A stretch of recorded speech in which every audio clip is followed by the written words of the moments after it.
Jaa, ega mul palju lisada polegi, et minu roll oli siin öelda ja tegelikult ka raamatus öelda, et Ene Mihkelson on maailmakirjanik, aga seda ütles juba Aarne ka ära, et tõesti et see on maailmakirjaniku või maailmatasemel innovatsioon kirjanduses. Nii et mind ei morjenda veel see küsimus, et teda ei ole nii palju tõlgitud, kui oleks vaja, sest et kõik hea avastatakse ju ühel päeval nii kui nii. Aga muidugi, see on mu suur unistus, et saaks lugeda tema romaane saksa keeles, inglise keeles, prantsuse keeles, poola keeles ja veel paljudes teistes keeltes. Miks siis ma nii ütlen ja väidan, et Ene Mihkelson on kirjanik, kes kannab missiooni. Teisisõnu, ta tajub seda kirjaniku eriomast vastutust ühiskonna ees, mis siis seisneb sellises läbivalgustamises, läbi uurimises, oma loomingu kaudu ja enda isiku kaudu läbi uurida aja ja inimese suhteid. Et teha siis nähtavaks midagi, mida ei saa kirjeldada mitte üheski ajalooraamatus, mitte üheski psühholoogia ega filosoofia õpikus. Ja mulle väga meeldib, ma olen sellest varem rääkinud ja korra nimetan siin ka 71. aastal ilmus üks tekst isiklikust kunstis. Ja see on muide ka ära trükitud Vaba inimese tundes, kus siis Ene kirjutab nii. Kunstnik avab pealispinna ja tema järjekindluses, kohustuses kannatada, taluda pinget, mis askeldusisse vajunud inimestel jääb lõpuni tundmata, seisneb tema vastutus ühiskonna ees. Ja seda ta on teinud, mingis mõttes me peame ütlema meie kõigi nimel, meie eest, aga see ikkagi ei vabasta meid vastutusest, et ka meil, mitte ainult lugejatena, vaid inimestena üldse lasub selline moraalne kohustus, ma ütleks. Moraalne kohustus iseendaga oma elu jooksul silmitsi seista, selle tumedusega, selle teadvustamatusega, mis meis kõigis on ja mida kirjanik Mihkelson julgeb uurida.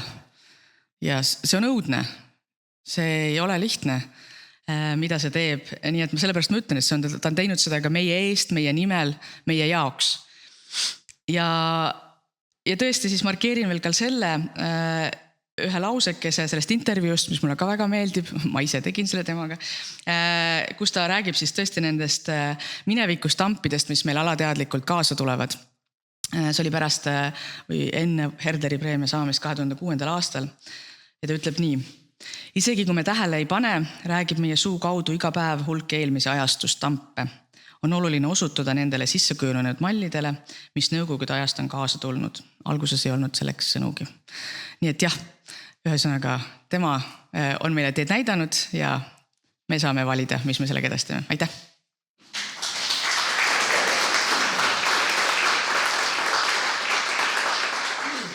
Ja esitluse lõpuks on mul hea meel anda sõna ühele noorele kirjanikule. Lilli Luuk, palun. Aitäh, mul on ka väga hea meel siin olla. Ene Mihkelson on teinud minu elu väga lihtsaks ja natukene selles samas loos, mis on kogumikus, ma seda ka kirjeldan ja kirjeldan seda, kuidas mina Ene Mihkelsoniga kohtusin. Ma arvan, et ma olen selles kogumikus autorite seas ainus, kes ei ole Ene Mihkelsoniga päris elus kohtunud. Aga ometi olen ma temaga arutlusi pidanud ja tema käest nõu saanud ja päris palju. Ja võib-olla kõige meeldejäävam on see, et kõige halvem asi, mida kirjanik saab endale ja oma loomingule teha, on hakata seda ise seletama. Et seetõttu ma räägin ka praegu lühidalt, et selles lühikeses essees ma kirjeldan, kuidas ma leidsin Ene Mihkelsoni luuletused, kuidas ma avastasin nende luuletuste seest terve suure loo, kuidas ma sealt liikusin edasi tema romaanide juurde ja luuletuste juurde tagasi ja kogu tema loomingu juurde ja siis tema intervjuude juurde. Ja kuidas ma leidsin, et on väga palju erinevaid viise, kuidas midagi uurida. Ja minu jaoks see avas sellise arusaamise, et kirjutada, uurida võib nii, kuidas sulle endale sobib ja see ongi see lihtsus, et veel üks asi, mis on minu jaoks kasulik, see kohutav sõna tööriistakast, ma meelega nüüd kohe kasutan seda. Kirjutada võib aeglaselt, kirjutada võib nii, et kohe kõik sellest aru ei saa ja võib-olla mõni mitte kunagi. Ja kasutada võib kõiki meetodeid, kõiki vorme, kui need on selle asja jaoks, mida sa teada tahad, kui need on selle jaoks parasjagu see ainuke tee, mida sa saad hetkel kasutada. Aga 5 aastat tagasi ma lugesin, ma ei tea, kuskil netist või ajalehest või kodulehelt leidsin, et toimub konverents Ene Mihkelsoni teemaline ja küsisin oma toonaselt palgatöölt päeva vabaks. Mõtlesin, et tulen kuulan. Ja kui ma seni olin arvanud, et Ene Mihkelson on midagi, no mitte just ainult mulle kuuluvat, aga midagi, mida ma olen avastanud ja mida võib-olla nii paljud ei tea, siis andke mulle kõik andeks, aga alles sellel hetkel ma hakkasin aru saama, kes Ene Mihkelson on, kui ma tulin siia samasse kirjandusmuuseumisse, poetasin ennast sinna taha ritta ja avastasin teid kõiki ja kogu selle maailma hoopis teisel moel. Aitäh!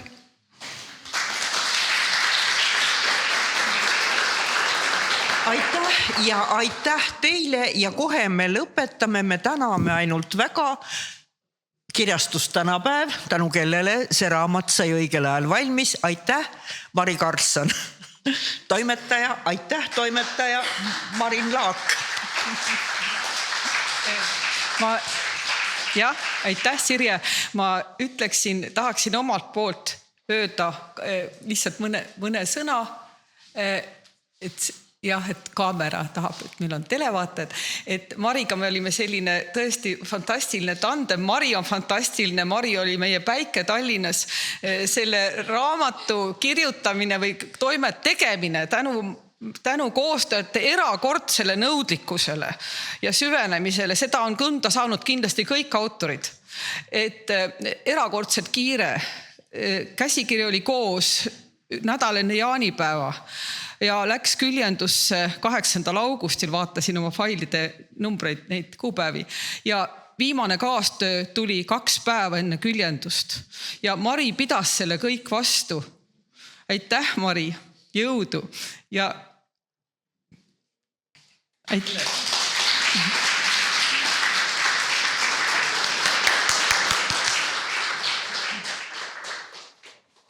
Oli tõesti raju tegemine, aga ma ei räägi sellest. Sellepärast, et ma olen Marju Lauristini õpilane. Ja Marju Lauristin õpetas meile esimesest kursusest saadik. Mitte kedagi ei huvita, kuidas te kohale jõudsite. Kõiki huvitab see, mis seal koha peal toimus.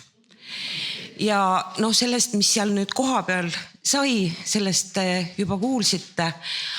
Mina lisaksin siia võib-olla ainult selle, et kui ma peaksin seda raamatut tutvustama kellelegi, kes ei ole kirjandusteadlane või ise kirjanik, siis ma soovitaksin tal lugeda seda algusest lõpuni.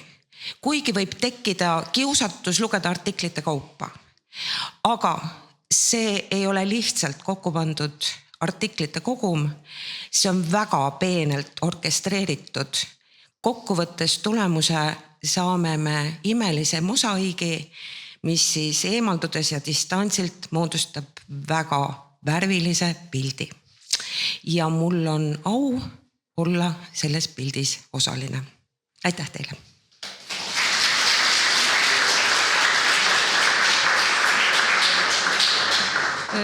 Ma mäletan, kui Mari luges läbi esimesena käsikirja tulnud dokumentaarium ja ta helistas mulle, et et see oli nii võimas, et ma hakkasin nutma. Esimene kaastupi, mida toimetati, Merle Karusoo ei tahtnud täna rääkida. Aga palju on räägitud. Aitäh! Nagu esitlustel alati on tavaks anda lilli koostajatele. Mul on väga suur au olnud töötada koos koostaja Marjuga. Aitäh!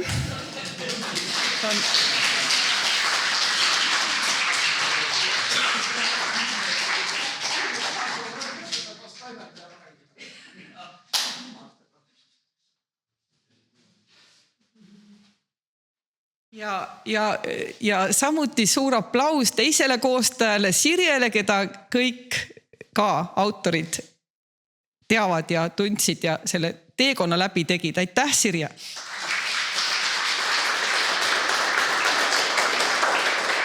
Aitäh! Kuidas ütles Marju, see siin ei ole aktus, see siin on kogukonna koosolek ja selles mõttes Lilli mõte sellest, et tulles Ene Mikkelsoni päevale sattusta ühele niisugusele ja kogukond, jah, ühesõnaga inimeste kogumile, kes on ühe asja pärast väljas. Nii, me lõpetame selle istungi, Mann, mis kell algab järgmine?